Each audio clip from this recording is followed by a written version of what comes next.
The new butler is the heartthrob male lead. By chance, he redeemed my 3 villainous sisters, coaxing them into becoming his loyal dogs, offering up all their resources to him. I, however, was jealous that he took away the affection and tried to sabotage him at every turn. In the end, my 3 sisters grew to despise me. The eldest is a cold-faced CEO. She froze all my bank cards and kicked me out of the Bai family. The second is a gentle doctor. She secretly switched my medication, leaving me in constant, unbearable pain. The third is a popular celebrity. She chose to conceal my identity and allowed her fans to harass me online. I ended up in a tragic situation, abandoned and left for dead. When I was reborn, I decided to be an honest person, but to my surprise, my inner voice can be heard by my sisters. Chapter 1. The last time I saw them was in a rundown rental apartment. I sat in a wheelchair, wearing clothes stained with oil, while Charles, dressed in haute couture that he could never afford before, was surrounded by my 3 sisters, who formed a circle around him. He glanced at me sideways,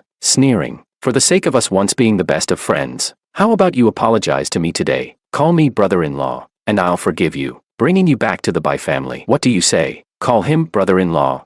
He doesn't deserve it. It was he who ruined my appearance, turning me into a cripple." His shameless entry into the Bai family was nothing but a scheme to bring it down. Unfortunately, no one believed my words. Everyone thought I was jealous of Charles and that I had brought this upon myself. I gritted my teeth, spitting at him. "You, call you brother-in-law? I'd rather die. One day, your ugly true face will be exposed in." Before I could finish, a slap landed on my face with such force that I felt my teeth loosen. The ringing in my ears was deafening. Struggling to open my eyes, I saw my eldest sister's cold expression. Her brow was furrowed, and she looked at me as if I were something repulsive. "Jack, if you can't control your mouth, I have no problem tearing it out for you." I covered my face, gritting my teeth. "Sister," she interrupted me again. "Don't call me sister. Since the day you framed Charles, you are no longer our brother." Her words were like daggers, piercing deep into my bleeding heart. The light in my eyes gradually faded. I wanted to say something, but my throat was so dry I couldn't make a sound. My heart started to ache again. I pressed my hand to my chest, gasping for air. Medicine. Medicine. My second sister, who rarely smoked, had taken up the habit again because of Charles. She stepped closer and pressed her still-burning cigarette butt onto the back of my hand. Ignoring my muted scream of pain, she pointed at my chest and mocked. "Jack, your congenital heart disease might be because your heart is too black. I don't think it's worth treating anymore." The pain made me fall out of my wheelchair, nearly suffocating. My third sister slowly squatted down, looking at my nearly skeletal form, furrowing her brow. "What? Are you playing the victim now? Jack, do you really think pretending to be pitiful will get our forgiveness? Let me tell you, you're thinking too much, and it looks like you haven't learned your lesson either." Her words were full of meaning. I knew what she meant, because I had insulted Charles once. She allowed his fans to mercilessly abuse me. Some even followed me, pushing me out of my wheelchair and watching me crawl on the ground. They often threw dead rats at my door, and the landlord couldn't bear it anymore, kicking me out. I had no choice but to rent this rundown shack next to a garbage dump, one with a door that wouldn't even lock. Without my medication, breathing itself became excruciating, and I felt like a dying fish, collapsing on the ground with wounds all over. My vision started to blur, and I tried to recall any moment in my life that wasn't painful, but nothing came to mind. My sisters ignored my outstretched hands, turning and leaving. They muttered a curse under their breath. How unlucky. I opened my mouth but couldn't summon the strength to struggle any longer. This was the second life I had been reborn into. No matter how carefully I planned, how much I tried, in the end, I couldn't escape the halo of the chosen male lead. This world was a lucky koi story, and Charles was the male lead, working to destroy the Bai family in order to clear the way for the woman he loved. My 3 sisters were the villains, but they would fall in love with Charles at first sight, be saved by him, abandon everything, and willingly become his dogs, offering him all their resources. In the end, to save their lives, my 3 sisters each became a cripple, blind, or a vegetable, willing to sacrifice themselves for Charles. To save their fate, I desperately tried to expose Charles's true intentions. In their eyes, however, I was just jealous that Charles had taken my affection. I went from being the beloved eldest son of the Bai family to a despised cripple, reviled by everyone. No matter how many times I was reborn, Charles would always move between my 3 sisters, successfully replacing me in their hearts. I knew that when I opened my eyes again, everything would return to the beginning, but this time, I was tired. Chapter 2. When I opened my eyes, I was still a little shaken. The rundown, filthy shack had transformed into a bright and cozy living room. Warm yellow lights illuminated the delicately arranged food in front of me. A familiar voice sounded from beside me, tinged with a hint of grievance. "Jack, why aren't you eating? Did I not cook to your taste? I'm sorry. I didn't know you didn't like this. Whatever you want to eat, I'll make it for you." My pupils contracted. It was Charles's voice. At this point, we had already become friends, and he had saved my 3 sisters several times. His reputation as the lucky koi of the Bai family had started to spread, often bringing good fortune to the family. He was no longer wearing servant clothes but was dressed in the designer outfits I had given him, looking even more like the Bai family heir than I did. He wore a face full of grievance, biting his lip like a big man unwilling to speak his mind. I specially asked the housekeeper. She said, "You love seafood, so if you're not eating it, is it because I made it?" "Don't worry." I followed the housekeeper's instructions step by step. The act was getting intense, but I still remained silent. Charles became more anxious. "Jack, why aren't you talking to me? Are you disgusted because I came from the slums? Do you think I'm dirty?" I opened my mouth, but all that came out were meaningless sounds. I had developed aphasia. Even in this new life, I couldn't escape the shadow of the past. I pressed my hand against my throat, trying to force myself to say something, worried that if I upset Charles, his 3 devoted sisters would use it as an excuse to torment me. But I still couldn't say a complete sentence. The eldest sister's gaze shifted between me and Charles. After a moment, her expression darkened. "Jack, is this how a Bai family member behaves? No matter whether you want to eat it or not, you should at least finish it." It's Charles's heartfelt gesture. I lowered my eyes, unable to stop myself from sneering inwardly. These 3 were already completely focused on Charles. I thought to myself, how could I possibly reject you? Anyway, you'll be another master of the Bai family soon. What right do I, a cripple who was kicked out of Bai family and lives in the slums, have to reject you? Anyone would think Charles is your real brother with how much you defend him. Oh wait, not a real brother, but a lover brother, and who still remembers my seafood allergy. My life is worth nothing now. For some reason, the room suddenly fell silent. The 3 women, who had been smiling a moment ago, suddenly grew cold and stopped talking. The nauseating seafood was forced down one bite at a time. I suppressed the urge to vomit and forced a smile at Charles. The eldest sister, who had been scowling, as though something deep inside had been pricked, watched me finish the seafood quickly. Seeing my pale face, she was about to leave but quickly reached out. "Jack." The second sister shot her a glare, signaling her to shut up. She turned to me with a gentle expression. "Jack, do you feel unwell today? Let me take a look." Okay, she was a doctor, and it was her who prescribed the heart medication I took in my previous life and also the one who stopped it. Now, she watched me suffer in pain, having long forgotten that I had once been her beloved brother. I stood at the top of the stairs, looking back with my expression hidden in the shadows, where no one could see. I thought to myself, it's just an allergy. It won't kill me. I'm really tired. Just stop torturing me. Whatever you want, I'll agree to it. The second sister was stunned. Her face turned pale as she apologized. "I didn't mean to forget about your seafood allergy. Didn't mean to forget." The excuse was both clumsy and laughable. I couldn't be bothered to keep up the act with them anymore. Without a second glance, I turned and left without any hesitation. Chapter 3. As soon as Charles appeared, I knew, no matter what I did, it was always the day I wouldn't be the favored one. So I gave up. Suddenly, there was a knock at the door, pulling me out of my chaotic thoughts. It was Charles again, with his usual pitiful tone. His voice cracked with a hint of tears, and he knocked on the door again and again, as if he would keep knocking until I opened it. "Jack, what's wrong? Did I make you upset? I'm sorry. Please don't ignore me. Okay, aren't we best friends?" His words were full of grievance, but I heard another voice at the same time in my ear. It was still Charles's voice, but the words he spoke were completely different from what he was saying aloud. "System, what's wrong with Jack? These recent actions weren't written in the plot either. And now those female side characters think I'm bullying him. They've deducted a full 10 points of favorability from me." Then, another mechanical voice followed. "Please rest assured, host, I've investigated. Their favorability towards you is still above 50, and the decrease in favorability is still within a controllable range. System." I felt as if I had fallen into an ice cave, the cold creeping up my spine. Though I was in a warm room, I couldn't help but shiver. It was those voices again. In my previous life, when Charles had set me up, causing the car accident and leaving me briefly unconscious, I had often heard him communicating with this mechanical voice in my ear. I had heard them talking about ruining the Bai family, turning it into a stepping stone for Charles. After I regained consciousness, I immediately went to find my eldest sister, intending to tell her what had happened. But no matter what I said, I only received a cold, disdainful look from her. Charles emerged from my sister's study lounge, looking every bit the charming boy next door type. "Sister Sandra, Jack must have just been feeling down, which is why he did these foolish things. It's okay, I forgive him." My eldest sister's face grew darker as Charles played the role of the wronged man. She whispered sharply to me, "Jack, what has happened to you? You tried to stage the car accident to frame Charles, and now you're trying to slander him in front of me. How could he still care for you and look after you when you were unconscious? And I told him not to blame you." The rest of the details are a blur in my memory, but I remember that from that moment on, I was truly rejected by the Bai family. My small suitcase contained only a few simple clothes, and it was pouring rain outside. Yet, my sister remained unmoved, her expression cold as she shoved me out. She looked down at me, filthy and covered in mud. Jack, since you can't accept Charles, By family will no longer recognize you as the young master. Without the status of the By family's heir, what do you think you are now? Chapter 4. Thinking back on these moments, my body trembled. What's he going to do now?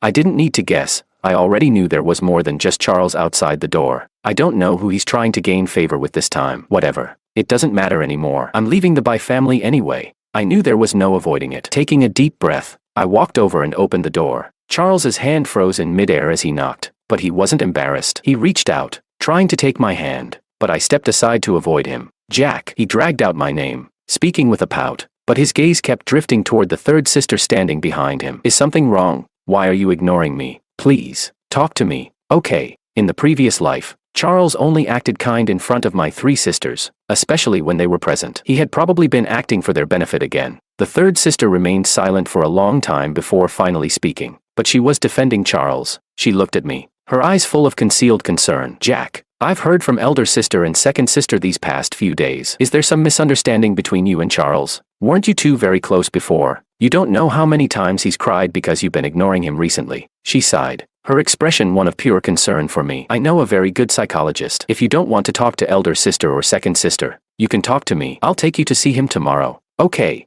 What kind of nonsense was this? Trying to send me to a psychologist without even understanding anything.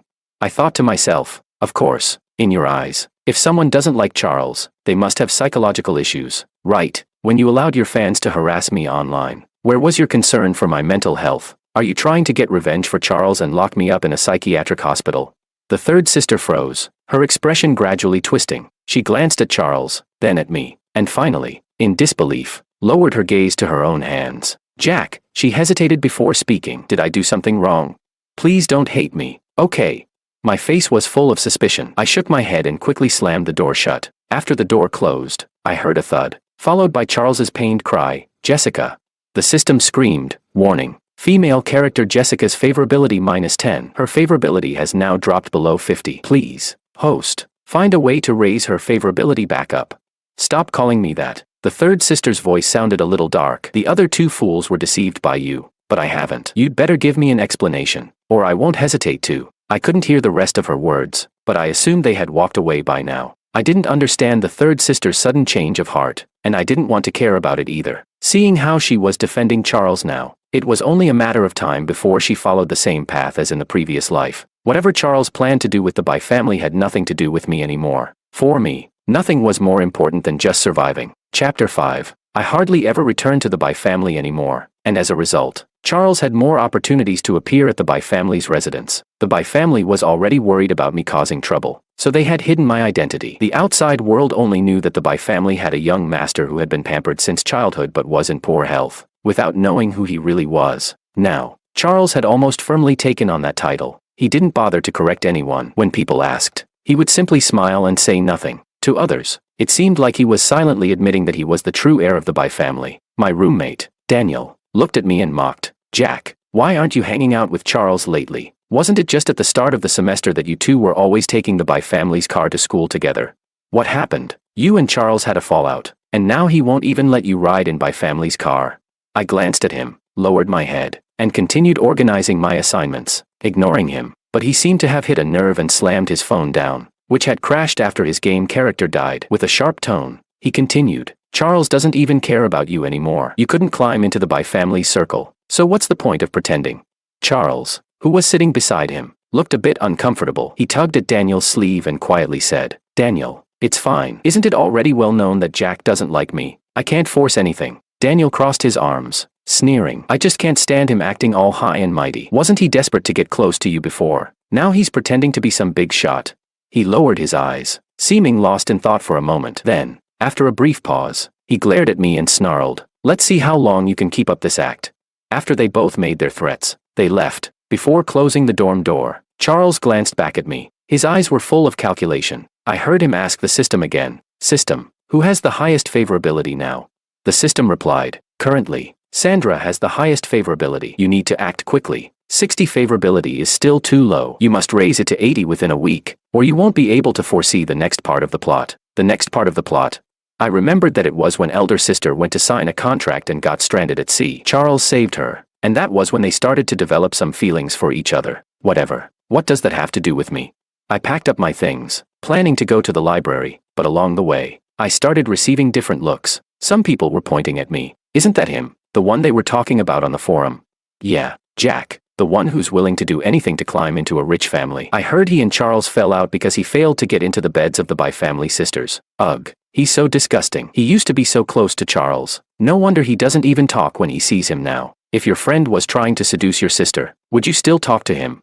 True. Jack really has no shame. He could have been a decent person, but instead, he chose to be a kept man. I lowered my head, wanting to ignore the words, but just as I was about to leave, a clear voice interrupted my movement. Charles, for some unknown reason, appeared near the library. He walked over and grabbed my hand tightly, not letting me leave. Jack, don't listen to what they're saying. It's all a misunderstanding.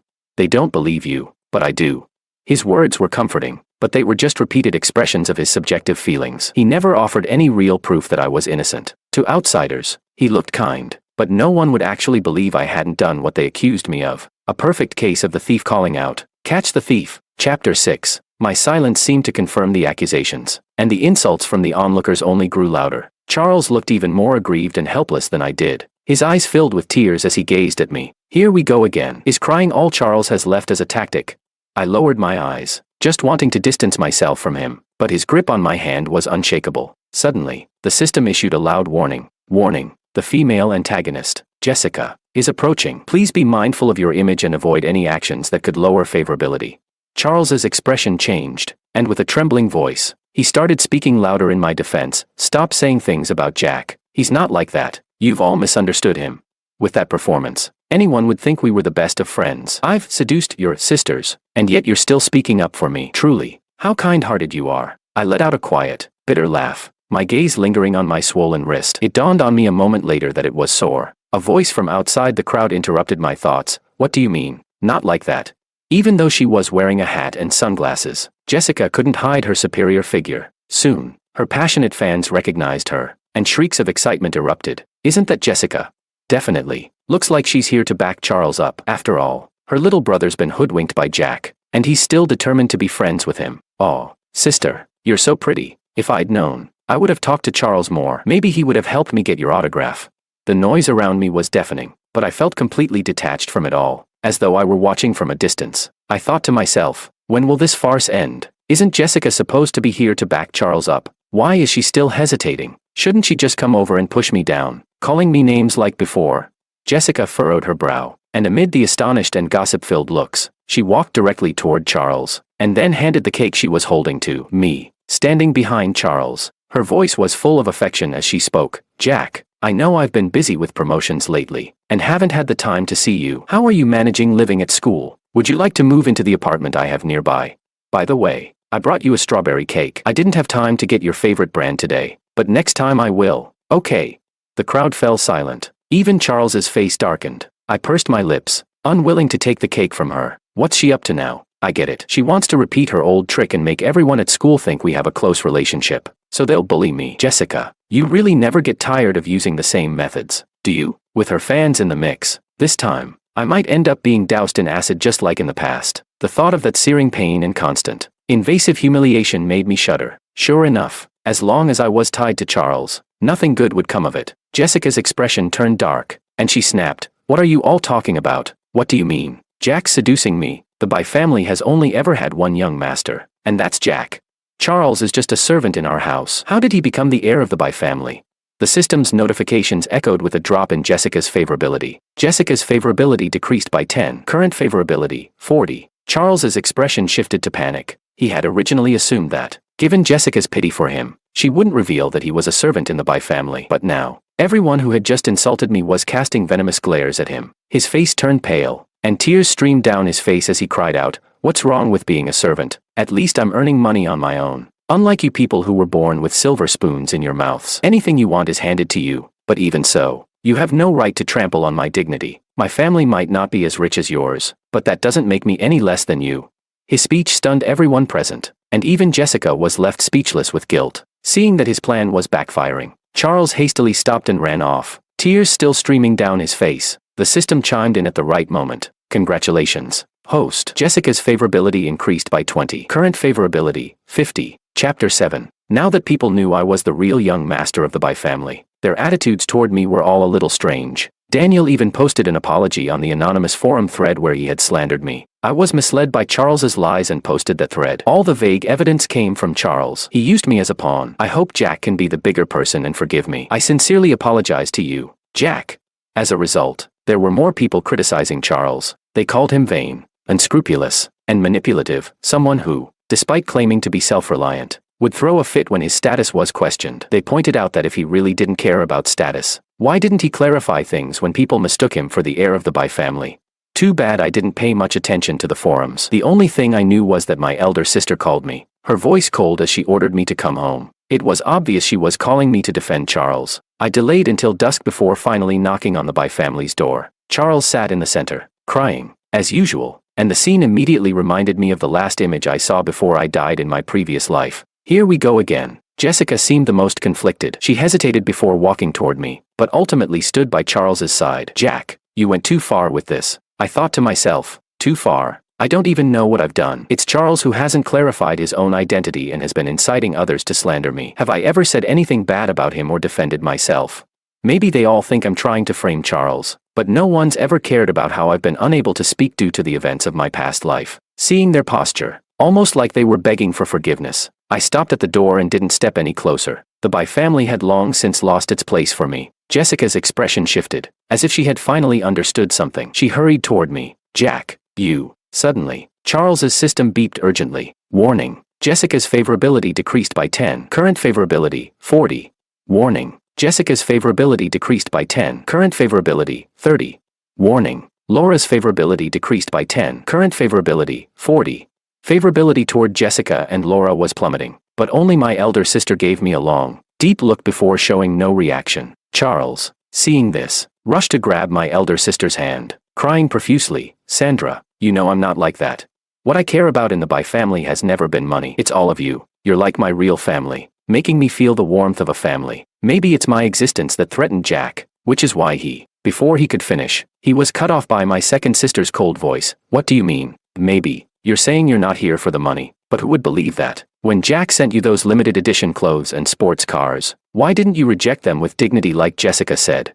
Jessica may have played the role well, but her brain worked slowly. It wasn't until my second sister pointed out the flaws in Charles's words that she realized. Her face filled with rage. Yeah, if you didn't care, why did you keep insisting on riding in Bai family's car with Jack to school? Why didn't you explain when people mistook you for the Bai family's young master?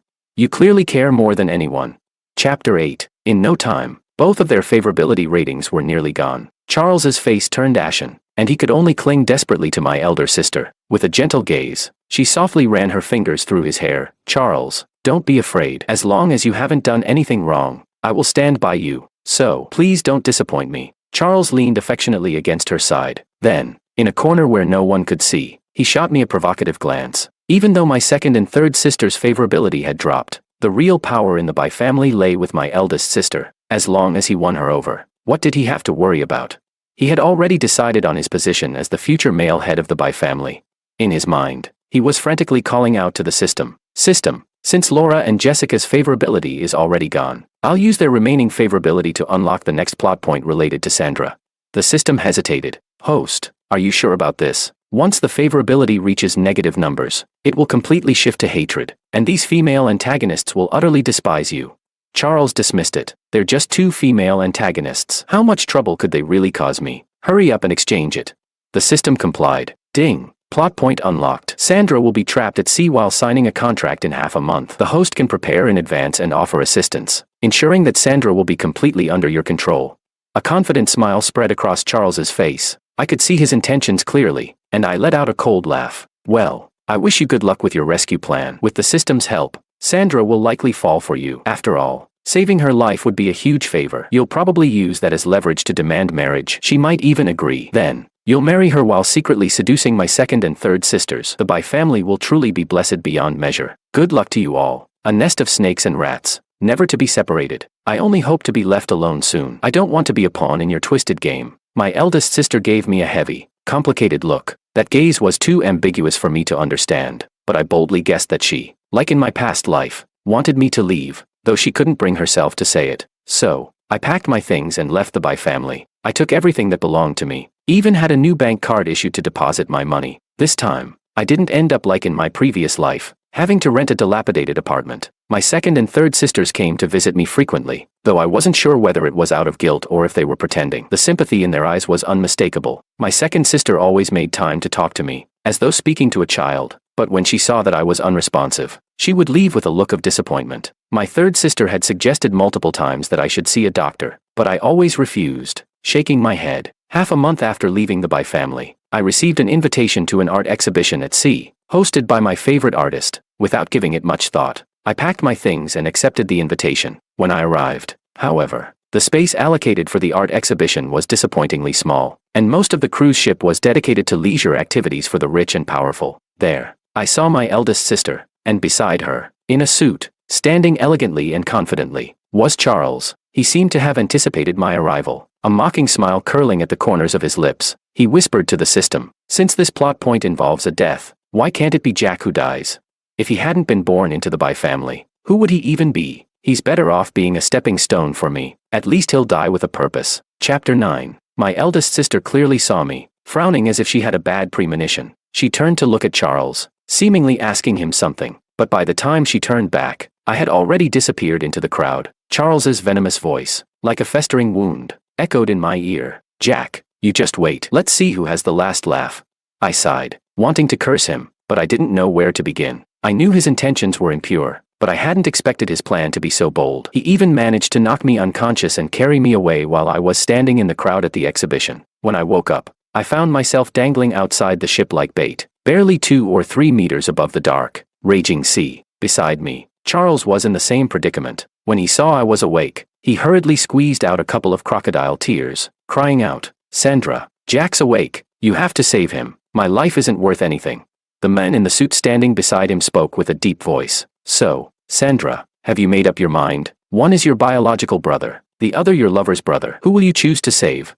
By now, I understood exactly what Charles was up to. He just wanted to use my eldest sister's choice to strike at my heart. Unfortunately for him, he miscalculated. The moment I died a tragic death in my past life, I had already abandoned all family ties. It wasn't worth it. I didn't care about my eldest sister's decision. All I cared about was whether I could survive. My eldest sister raised her hand, hesitated for a moment, then slowly pointed at Charles, her voice heavy. "You let go of Charles. He's innocent." Upon hearing this, the man in the suit burst out laughing. Well, Sandra, I didn't expect you to fall this low, sacrificing your own family to save your lover's family. I guess I didn't misjudge you." He waved his hand, and someone pretended to untie Charles, but in reality, they quickly cut the rope holding me, and the other was also on the verge of snapping. The man in the suit gave a dark look. "You think I don't see through your real intentions? You're just afraid I'll hurt your brother, so you pretended to care about Charles." I was speechless. Could it be that this is her true feeling? Maybe she doesn't care about my life as much as she's just unwilling to take a risk, afraid to put Charles in danger. Anyway, both of them will escape in the end, sitting on a lifeboat kissing each other, rather than using me as a harmless threat. You should just cut Charles down now. Sandra might even cry out of sympathy. My eldest sister's expression changed several times, and in the end, she chose to compromise. "You want the South City tender, right? I'll withdraw from the competition if you let him go." Charles instinctively thought she was talking about him and tearfully said, "Sandra, sister." The man in the suit waved his hand dismissively. "Sandra, do you really think you still have the leverage to negotiate with me? The South City land alone isn't enough. I also want the cooperation between Bai and Chief families." This cooperation, I knew, was the secret deal Charles had sold out later. Why was this man asking for it now? The plot had shifted in ways I didn't expect. Chapter 10. Charles didn't expect this man to ask for so much. This wasn't what he had discussed at all. His plan had been to use the Bai family as a stepping stone to enter the upper circles, not to cripple the Bai family today. He cleared his throat, trying to remind the man in the suit, but the rope holding him was suddenly cut. The man glanced at him coldly. "Why are you coughing? Didn't you tell me this information?" "What? You don't want me to talk about it now?" Charles was completely stunned. He instinctively panicked, completely forgetting that he was still suspended, and hastily tried to explain. "What are you talking about? What did I say?" He desperately tried to communicate with his eyes, but he had long forgotten that making a deal with a tiger means he, too, must have enough support. Otherwise, he'd just be a tasty snack. The so-called cooperation and contracts, to those in high positions like him, were mere tools to be used. How could they care about someone like Charles? It was just too unfortunate that Charles, relying on his system to predict the plot, naively believed everything would go according to plan. A sudden gust of wind rocked the cruise ship, and the ropes that were already precarious snapped. Charles screamed in fright, "Sandra, save me!" And then he watched as my eldest sister ran towards me, throwing herself into the water. Not only he, but even I widened my eyes in disbelief. My eldest sister held me tightly, even using her body as a cushion. Diving into the sea before me, she struggled to hold onto me, trying to find something to cling to while swallowing a few large mouthfuls of salty seawater. She tried to comfort me. "Jack, don't be afraid. Sister's here." I was stunned for a moment, unsure of what act she was putting on, but only dared to curse silently in my heart. What's with the act? Shouldn't you be yelling for Charles now? Asking for a kiss? My eldest sister's expression stiffened, but fortunately, the rescue I had arranged earlier arrived quickly. Even so, when I was pulled onto the lifeboat, I was shivering from the cold. She threw a thick coat over me, then turned her gaze towards the struggling figures in the distance. Charles wasn't lucky. As soon as he hit the water, a large wave tossed him several dozen meters away. By the time he was rescued, he was barely breathing. Once we reached the shore, the men in the suit, who had never intended for anyone to die, cursed loudly as the police surrounded him. Who called the police?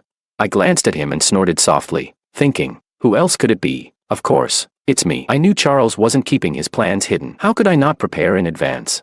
I'd overheard Charles's conversation with the system. Even if I didn't know the full plan, I could guess enough. So before getting on the ship, I'd already contacted the rescue team and the police. I made sure that every bad actor would be caught. My eldest sister looked at me for some reason, as if she wanted to laugh. Her lips twitched, but she said nothing. She stared at the unconscious Charles, her expression unreadable, before ordering her men who had arrived in a hurry. "Get him treated. Don't let him die." She paused for a moment before adding, "But don't let him live too well." Chapter 11. Of course, Charles didn't die, but his body was weak, and after being soaked in the icy seawater for so long, he developed an irreversible condition. What he and the men in the suit had planned could be described as kidnapping and extortion, but on a larger scale, it was definitely intentional harm. With the Bai family stepping in, none of them managed to escape, and they were each sentenced to 5 years in prison. My eldest sister also took me to visit Charles. I wasn't sure of her intentions, so I obediently followed her. Through a thick glass window, Charles looked emaciated, and yet he still firmly believed that my eldest sister had come to rescue him.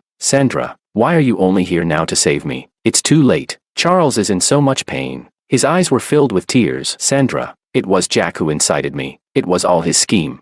He seemed to believe that my eldest sister would trust him and that I wouldn't defend myself, so he quickly threw the blame onto me." My eldest sister looked at him and sneered. "By now, playing innocent is pointless." Charles's face turned pale. In his mind, he was desperately cursing the system. System, wasn't Sandra's favorability 80? Why is she treating me like this? According to the system, she should be madly in love with me by now. The system's voice nearly turned into a jumble of static, as the damage to the host was affecting its operations. System repair. Repair failed. Sandra's current favorability 80, 70, 60, -80. Charles, what? Me, what? What's going on? How did Sandra's favorability drop so suddenly? It shouldn't be like this. A drop from 80 to -80 is ridiculous. Could it really be that Charles's system is malfunctioning? Charles was shocked, crying and shouting, still refusing to believe the system's data, and screamed for my eldest sister. After all, she was the only one who could still pull him out of this mess. But my eldest sister ignored his cries and said coldly, "Looks like your so-called system isn't omnipotent after all. Can't even see through a disguise." Charles and I exchanged surprised glances, both of us thinking the same thing. How did she know? I knew Charles had a system because he was reborn, and I could hear his thoughts. But how did my eldest sister know? The person who caused the surprise didn't seem inclined to answer. She simply looked at Charles with cold eyes. "Don't you want to get out?" "Well, Laura's team has recently collaborated with the National Laboratory on a project studying the human brain. I'm sure a person with a system, like you, would be perfect for their research." No matter how much Charles struggled, crying that he wanted to stay in prison, it was all in vain. He was fitted with a helmet-like device, wrapped up like a mummy, and sent straight to the laboratory. Chapter 12. I was once again forced to move back to the Bai family. After the three sisters parted ways with Charles, it was as if they had suddenly awakened, each scrambling to be kinder to me, but I could never again feel a sense of belonging in this family. Second sister was very busy with the laboratory work. Whenever she came home, she would bring news about Charles. We thought the system was just an intangible concept, but we actually found it in him. She said mysteriously, "Guess where the system is?" Third sister asked eagerly, "Where?" Second sister tapped her head. "It's in his brain. When we first scanned it, we thought that shadow in his brain was some illness, but now we know it's actually a mass of data that we can't decode with our current technology. Once we crack it, creating any system won't be a problem." As for Charles, according to second sister, he was now a useless person. His body couldn't withstand the intensity of the experiments and had decayed to the point where the laboratory abandoned him completely. After all, the system was in his brain. As long as his brain remained active, that was all that mattered. My eldest sister later had several conversations with me. She told me that it wasn't until I moved back to school that she remembered what had happened before. It turned out she, too, had been reborn. She learned about Charles's system from my thoughts and, fearing I might use some other means against her, she decided to turn the tables and capture both Charles and his system in one fell swoop. In the end, she looked at me, holding my suitcase, and asked in a hoarse voice, "Jack, are you really going abroad?" I stopped right before the security checkpoint and nodded at her seriously. No matter whether Charles had been punished or whether the three sisters had finally realized their mistakes, the pain I had endured couldn't be erased. I couldn't ignore it, nor did I want to force myself to pretend like nothing had happened and continue living as the carefree young master of the Bai family. Rather than that, I preferred to go abroad to study and pursue my dream of becoming a painter. As for their punishment, perhaps waking up from Charles's deception and realizing what they had done to me was punishment enough for them. After all, their brother, the Bai family's eldest young master, had already died by their own hands. "I have to leave." When I spoke, my eldest sister froze. From the moment I realized that my words weren't meant for defense or to be heard by anyone else, my muteness gradually healed. But I had never spoken to them before. This was the first sentence. I walked past the security checkpoint, facing the clear blue sky and the bright, beautiful future ahead. I didn't look back. The moment I decided to leave, I completely abandoned them. "Goodbye. I will no longer be your brother. I am my own person."